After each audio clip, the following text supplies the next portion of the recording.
2 kimia. Di sini kami akan menjelaskan tentang sistem koloid. Perkenalkan, nama saya Nurul Adijah. Perkenalkan, nama saya Rahana Putrianti. Perkenalkan, nama saya Tasya Nitalia Putri. Perkenalkan, nama saya Senia Maulidia Rahaju. Perkenalkan, nama saya David Elisa Kuda. Perkenalkan, nama saya Muhammad Abadani Abada.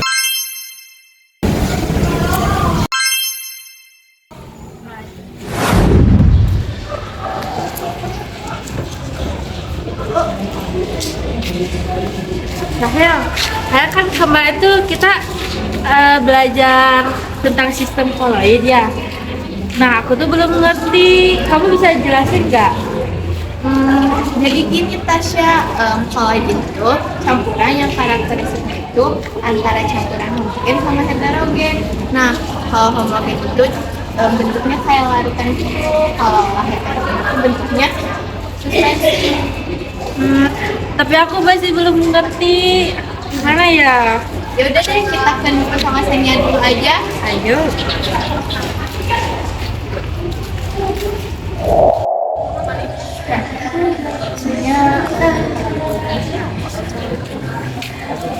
Halo Nara. Halo.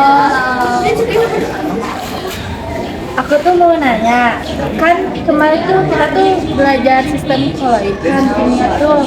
Nah, aku tuh masih belum ngerti. Terus aku tuh nanyain sama Rahel mau menjelaskan, tapi aku tuh masih belum ngerti.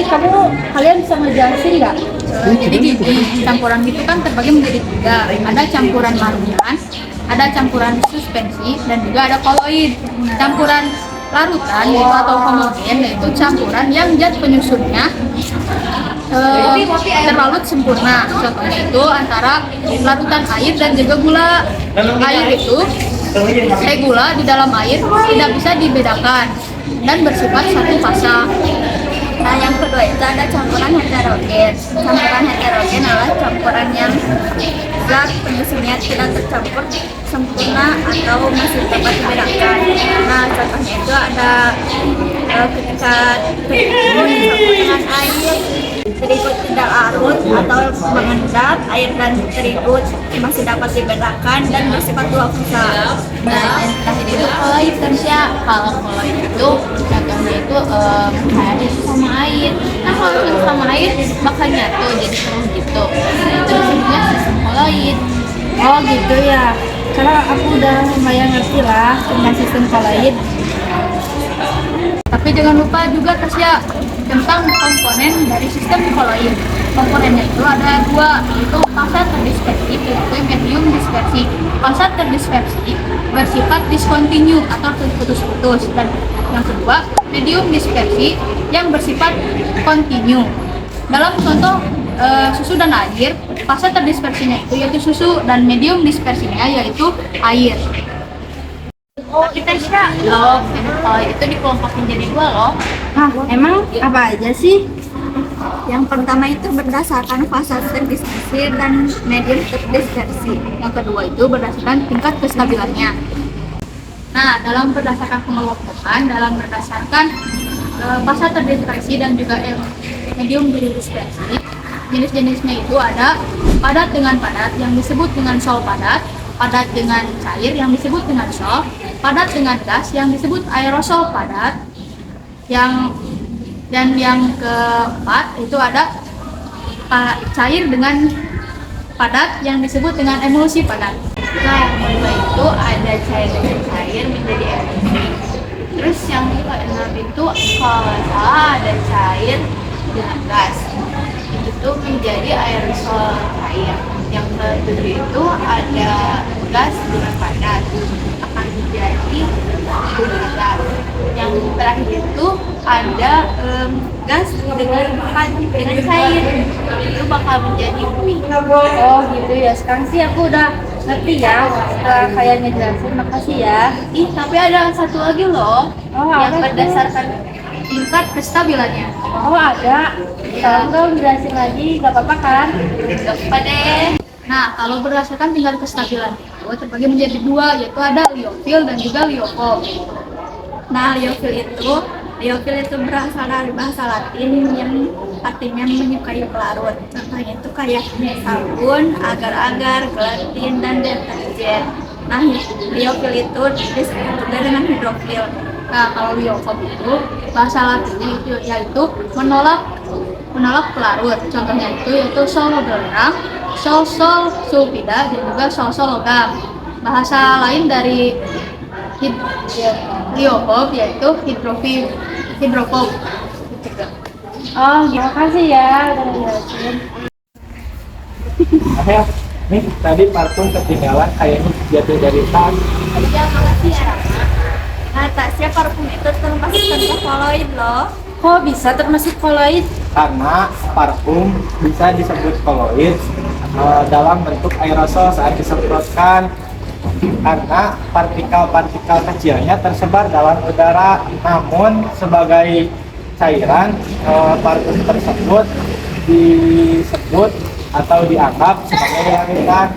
Oh gitu ya, makasih Iya. ya Rama. Sama-sama. Gimana kalau sekarang kita ke dapin aja? Oh, ayo. Rahel, lihat deh, catnya bagus ya, kayaknya baru dicat deh. Tasnya cat itu sistem koloid loh. Oh ya, termasuk jenis apa sih Rahel? Cat itu sistem koloid, jenisnya padat dalam cairan. Jadi pigmen padatnya itu terdispersi dalam bentuk cairan. Jadi apa sih ngasih warna sama tekstur di permukaannya loh. Oh gitu ya. Ya ayo lanjut lagi. Ada dapin tuh lagi ngespel. Yuk, samperin yuk. Yuk. Davin. Ya, bisa. Itu. Sapri juga termasuk sistem koloid gak sih? Iya, benar, Tasya, seperti ini termasuk koloid karena saat terlarut dalam air, partikel-partikel deterjen Soklin terdispersi secara merata dan memiliki partikel yang sangat kecil. Nah, ternyata itu termasuk koloid loh, Tasya. Ayo lanjut lagi aja, kasihan Davin mau ngepel. Ya. Bye Davin. Dah. Ini Rahel kok ini ya banyak asap ya, kayaknya ada yang ngebakar sampah ya siang-siang gini. Iya, Bau banget tau. tapi tahu nggak? Asap itu sistem koloid loh, Tasya. Oh ya. Sistem koloidnya itu padat dalam gas, soalnya asap dari pembakaran itu kan padat, nah terdispersi medium jadi gas. Oh gitu ya. Ayo kita lanjut lagi, yuk. Lihat deh, itu Sania lagi apa ya? Kita samperin yuk. Ayo kita samperin Sania. Yuk, ayo cepat. Sania. Itu lagi deh. Mana kan? Ada yang kabut bukan? Iya, Tasya itu kabut tahu. Kok bisa ada kabut? Nah, kabut itu termasuk dalam koloid loh. Kenapa nih Sania? Nah, kabut itu termasuk dalam koloid loh. Nah, jenisnya itu adalah cairan dalam gas karena partikel-partikel air terdispersi dalam udara menciptakan efek terkena cahaya. Efek kabut saat terkena cahaya. Oh gitu ya. Berarti awan juga sama ya? Ya, kabut. Oke. Gimana kalau kita ke kelas aja? Yuk ke kelas. Udah mau masuk? Ih, bau banget ya. Bau banget. Itu si Davin lagi apa sih? Si Davin lagi ngapain? Lagi nulis-nulis di ini, Bor. Tahu gak sih tinta itu sistem koloid juga loh. Iya, yang benar sih, tinta ini juga termasuk ke dalam koloid. Karena koloid padatan dalam cairan, partikel-partikel warna terdispersi ke dalam pelarut cairan sehingga bisa dibentuk menulis. Oh gitu ya. Iya Tasya, tinta itu termasuknya kayak seperti yang tadi. Itu maksudnya ke sol, jadi sol. Udah sore banget tahu, udah mau 4:30. 5 lebih. Iya nih, aku juga udah dicariin sama mama. Yuk kita Ya, aku pulang juga aja. mau basket nih. Oh iya, Besok aja ya. Ya. Ayo.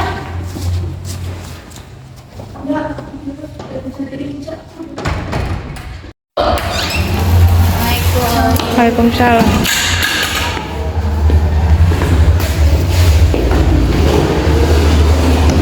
Ini lagi ngapain? Lagi makan. Oh itu sausnya apa sih? Ini saus pedas. Oh itu termasuk jenis koloid gak sih?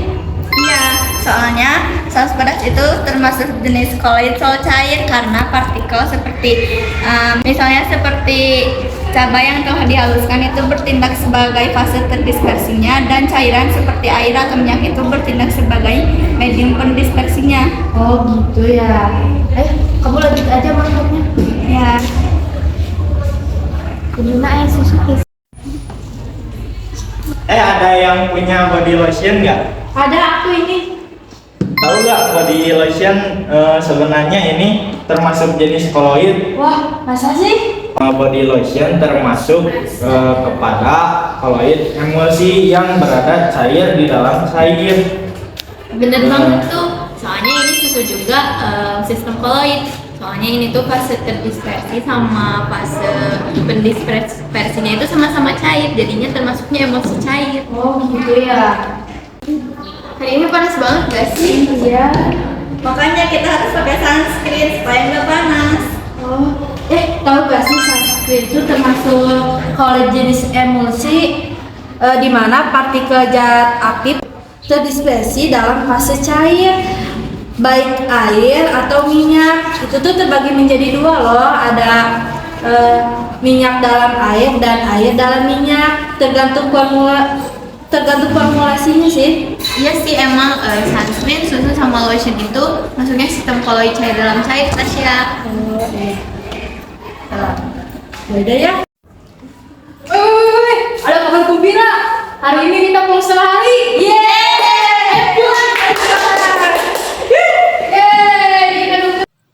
Nah, kesimpulannya, contoh-contoh koloid dapat kita temukan dalam kehidupan sehari-hari, seperti mana di dalam video tersebut.